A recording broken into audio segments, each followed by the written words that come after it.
Hello dear students, welcome to our channel SS Corner. It's me Sobi. In the previous video we have discussed about the postulates of the special theory of relativity, the covariance of the physical law, the relative velocity, etc. etc. Today in this video we are going to discuss about the Lorentz transformation equation. And as you know that it is directly linked with the Galilean transformation equation and the postulates of the special theory of relativity, which we have already discussed in the previous video. If you have not watched it yet, then please go through it because it is very important topic. The link is given in the description box so that you can find it easily. So what is Lorentz transformation equation? क्या है ये Lorentz transformation equation? कहां से आया और क्यों आया? ठीक है, हम लोग सेकंड पोस्टुलेट जानते हैं. क्या था सेकंड पोस्टुलेट? कि the velocity of the light will be same in all inertial reference frame and it is independent of the motion of the observer or its source. Okay, इसका मतलब क्या होगा कि हर एक इनर्शियल फ्रेम पे light का जो वेलोसिटी है वो वेलोसिटी हर एक इनर्शियल फ्रेम पे सेम रहेगा. मतलब 3 × 10⁸ मीटर पर सेकेंड रहेगा and it is independent of the motion of the observer और इट्स सोर्स. क्लियर? लेकिन ये जो पोस्टुलेट है, ये पोस्टुलेट को हम लोग गैलीलियन ट्रांसफॉर्मेशन इक्वेशन के जरिए सेटिस्फाई नहीं कर सकते. ठीक है, क्यों नहीं कर सकते? हम लोग जानते हैं कि गैलीलियन ट्रांसफॉर्मेशन में किस कंडीशन पे होल्ड करता है. ठीक है, जब कोई ऑब्जेक्ट का वेलोसिटी, ठीक है, ऑब्जेक्ट का वेलोसिटी जब लाइट के वेलोसिटी से बहुत कम होगा, मतलब when v is very very less than c, तब जाके गैलीलियन ट्रांसफॉर्मेशन को हम लोग सेटिस्फाई कर सकते हैं. लेकिन अगर पूछे कि कोई ऑब्जेक्ट का वेलोसिटी अगर लाइट के वेलोसिटी के करीब हुआ और मानो कि कोई ऑब्जेक्ट लाइट के वेलोसिटी लेकर मूव करी है, तब जाके क्या होगा? तब क्या हम लोग गैलीलियन ट्रांसफॉर्मेशन के जरिए सेटिस्फाई कर सकेंगे? नहीं, थोड़ा एरर आ जाता है. ये जो एरर है इसको तो करेक्शन की जरूरत है. ये करेक्शन जो है, करेक्शन कैसे ठीक करें, मतलब ये एरर को कैसे ठीक करें? तब आइंस्टाइन ने एक new sets of coordinate transformation equation को इंट्रोड्यूस किए थे. ठीक है, ये जो इक्वेशन है, इस इक्वेशन के जरिए हम लोग करेक्शन कर सकते हैं. ठीक है, तो ये जो इक्वेशन है, इक्वेशन को आइंस्टाइन से बहुत साल पहले famous physicist sir Hendrik Lorentz ने उनके क्लासिकल इलेक्ट्रॉन थ्योरी पे प्रपोज किए थे. ठीक है, ये जो इक्वेशन के जो सेट्स है, इस इक्वेशन को, सेट्स ऑफ इक्वेशन को आइंस्टाइन ने इंट्रोड्यूस किए थे. इसका मतलब क्या हुआ?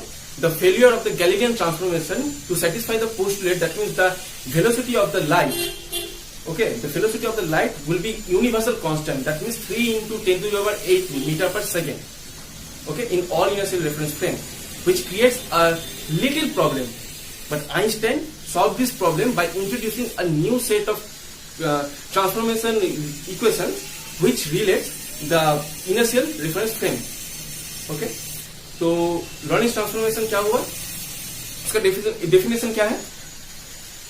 The Lorentz transformation is a transformation between the two inertial reference frame when one is moving with the velocity with respect to the other. Clear? चलिए अब आते हैं डेरिवेशन पे, Lorentz transformation equation के डेरिवेशन पे. ठीक है, let S and S prime be two reference frame with their axes parallel S prime moving relative to S with a uniform velocity v along x axis. हम लोग Galilean transformation equation पे पढ़े थे. ठीक है, आप लोग याद कीजिए, वो जो डायग्राम था ना, वो डायग्राम आप लोग याद कीजिए, एकदम सेम है. ठीक है, एस प्राइम है और एस प्राइम फ्रेम है. ठीक है, अब दोनों फ्रेम है. S prime frame is moving and S frame is at rest. S prime frame is moving with the velocity v along x axis. ठीक है, सेम टू सेम है. तो v along x axis, let the origin O and O prime of the system coincide at the instant t equals to t prime equals to 0. जब दो frame coincide करेगा तब किस वक्त कोइंसाइड करेगा? जब t equals to t prime equals to 0 होगा. ठीक है, when at the instant t equals to t prime equals to 0 when a light signal originates at O and hence at O prime. ठीक है, then by Einstein's postulates the wavefront of light at time t in a system would plainly be a sphere given by x square plus y square plus z square equals to c square into t square. Okay, similarly for the S prime system, it will be x prime square plus y prime square plus z prime square equal to c square t prime square, where c is the velocity of the light. And as you know that the velocity of light will be same in all reference frame, all inertial reference frame.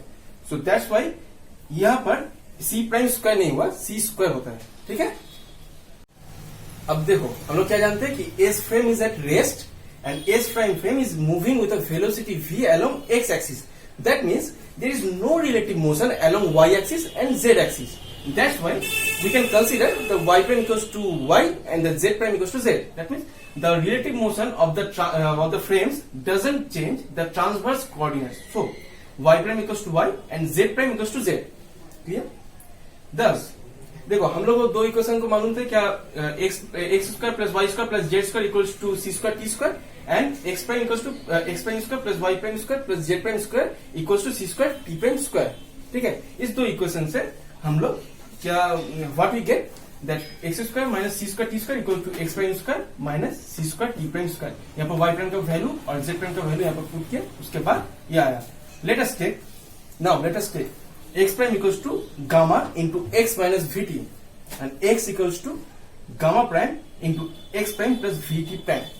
अब देखो हमारे दिमाग में पहला जो question arise होता है, ठीक है, यहां पर ये गामा और गामा प्राइम क्या है. गामा और गामा प्राइम क्या है? गामा और गामा प्राइम सिंपली एक अनडिटरमाइंड कॉन्स्टेंट्स है. ठीक है, जो हमें जिसका वैल्यू हमें मतलब डिटरमाइन करना पड़ेगा. ठीक है, अब दूसरा सवाल कि क्यों हम लोग ये गामा और गामा प्राइम को मल्टीप्लाई किए. ठीक है, देखो पहले क्या कहा था कि गैलीलियन ट्रांसफॉर्मेशन के जरिए हम लोग जो पोस्टुलेट्स है वो सेटिस्फाई नहीं कर सकते, थोड़ा एरर आ जाता है, तो एरर का करेक्शन की जरूरत है. वो जो करेक्शन के लिए हमें गामा और गामा प्राइम का वैल्यू मतलब निकालना पड़ेगा और गामा और गामा प्राइम को मल्टीप्लाई किया जाता है.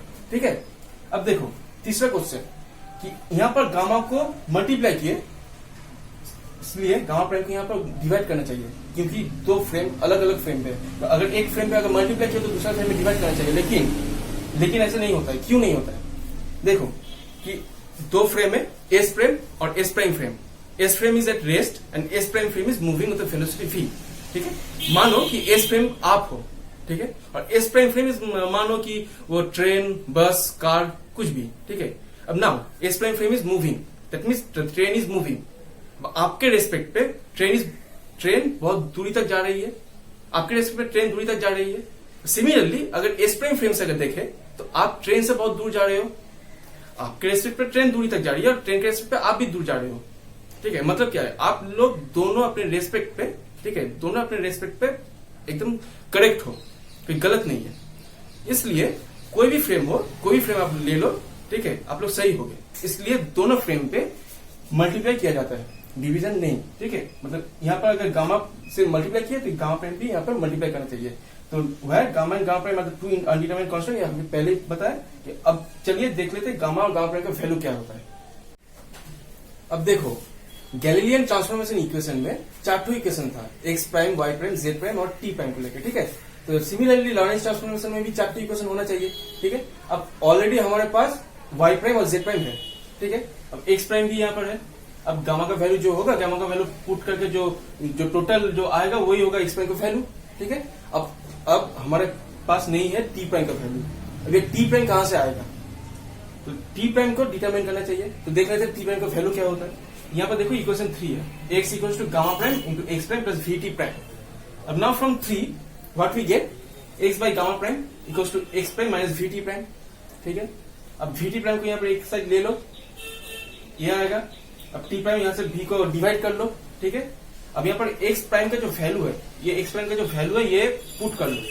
ये देखो यूजिंग 2. क्लियर. अब यहाँ पर मतलब मल्टीप्लाई करो, डिवीजन करो, इसके बाद जो कैलकुलेट करो जो आता है t prime equals to x by v into 1 by gamma prime minus gamma plus gamma into t equals to gamma t plus gamma into x by v into 1 by gamma into gamma prime minus 1. अब यहाँ पर minus को यहाँ पर common ले लो. ठीक है, common लेने से और यहाँ पर गामा को टोटल गामा को यहाँ पर कॉमन ले लेते हैं. ठीक है, गामा और माइनस यहाँ पर माइनस को कॉमन करके gamma into t minus x by v into 1 minus gamma 1 by gamma into gamma prime. ये हो गया इक्वेशन 4. ये हो गया टी प्राइम का वैल्यू.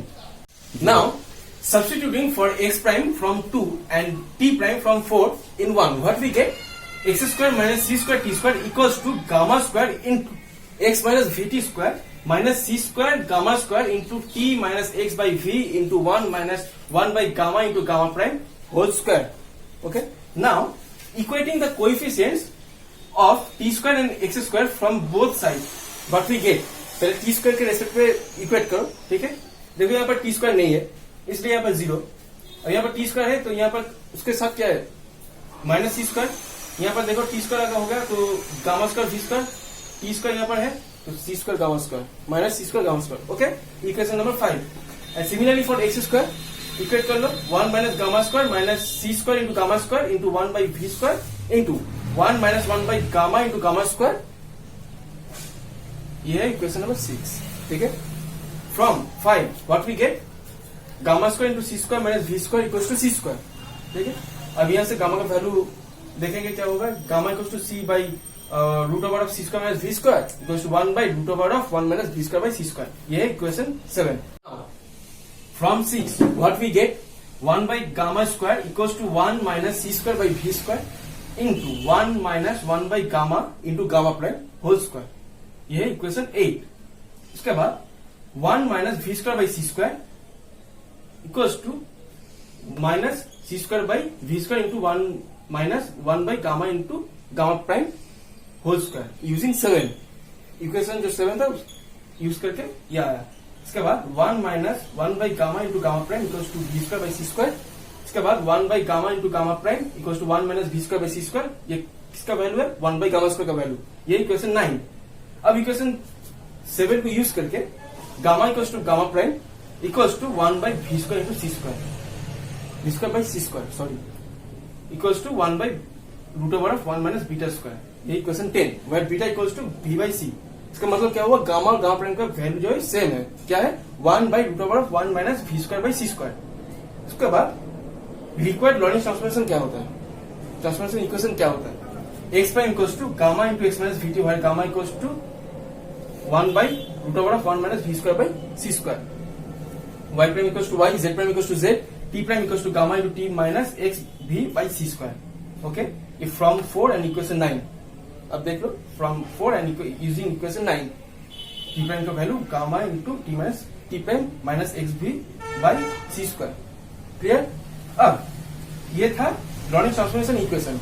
अब अगर पूछे कि इनवर्स लॉरेंस ट्रांसफॉर्मेशन इक्वेशन क्या है, क्योंकि दो सेट है, एक सेट ये है।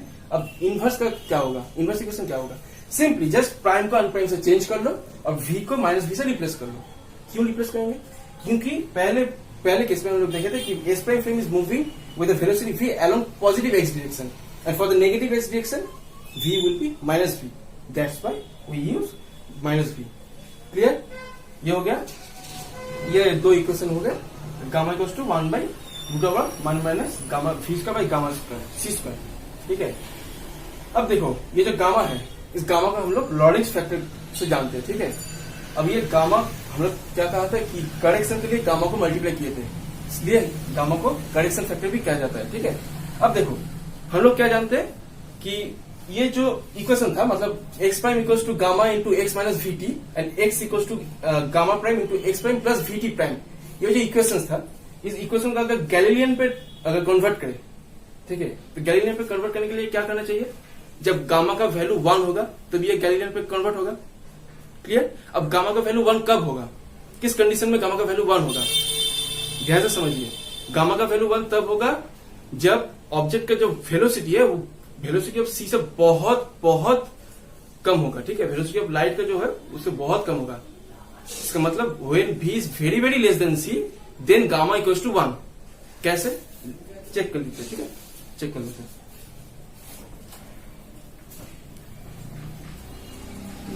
मानो कि एक ऑब्जेक्ट, उसका velocity v equals to 30 metre पर सेकेंड एंड c का वैल्यू क्या है 3 इंटू 10⁸ मीटर पर सेकेंड। क्लियर। अब देखो अगर v बाई सी करें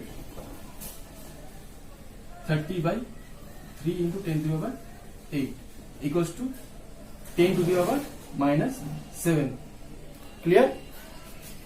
अब v square by c square equals to 10⁻14। ठीक है। अब देखो हम लोग क्या जानते हैं, gamma equals to 1 by root over of 1 minus v square by c square. Okay, now putting the value, ये जो बाय द वे ये जो 10⁻14 है, 10⁻14 इसका मतलब क्या है, नियर अबाउट 0 लिख सकते हैं, 10 to the minus 14, ठीक है, मतलब है 0। अब नाउ b स्क्वायर बाई सी का वैल्यू क्या होगा, 0 होगा, 1 माइनस 0 इक्वल्स टू 1। देखो gamma equals to 1 when v is very very less than c, ठीक है। यही है main difference between the Galilean transformation equation and the Lorentz transformation equation. क्या है main difference? In the Galilean transformation equation the condition is v is very very less than c, and whereas for Lorentz transformation equation v is less than c। Clear? तो gamma equals to 1, इसका मतलब क्या हुआ कि ये जो condition है एकदम सही है। when v is very very less than c the gamma equals to 1, ठीक है। तो this is all about Lorentz transformation equation। तो in the next video we'll discuss about the consequences of the Lorentz transformation, that means length contraction, time dilation, relativity of the simultaneity, okay। तो हम लोग चाहते हैं कि आप लोग अच्छे मार्क्स लेकर आओ, अच्छे रिजल्ट हो आप लोगों की। फीस को ना सिर्फ समझना है, उसको अच्छे तरह से रिप्रेजेंट भी करना चाहिए कॉपी में, ठीक है। इसलिए बोर्ड पे लिखे गए हर एक चीज को कॉपी में नोट कीजिए, क्योंकि at the end of the day आप देखोगे ये कॉम्पैक्ट नोट्स होगा आपके सामने। हम लोग कोशिश कर रहे हैं कि अच्छे नोट्स आपको प्रोवाइड करें, because your success is our motto, okay. तो आज के लिए इतना ही। अगर वीडियो अच्छा लगा तो लाइक जरूर कीजिए, दोस्तों में शेयर कीजिए। अगर चैनल को सब्सक्राइब नहीं किए तो चैनल को जरूर सब्सक्राइब कीजिए। और हाँ, वीडियो रिलेटेड अगर कोई भी डाउट अराइज हुआ तो जरूर कमेंट सेक्शन में पूछिए। कोई फीडबैक देना हो तो जरूर कमेंट सेक्शन में बताइए, ठीक है। तो आज के लिए इतना ही। Thank you.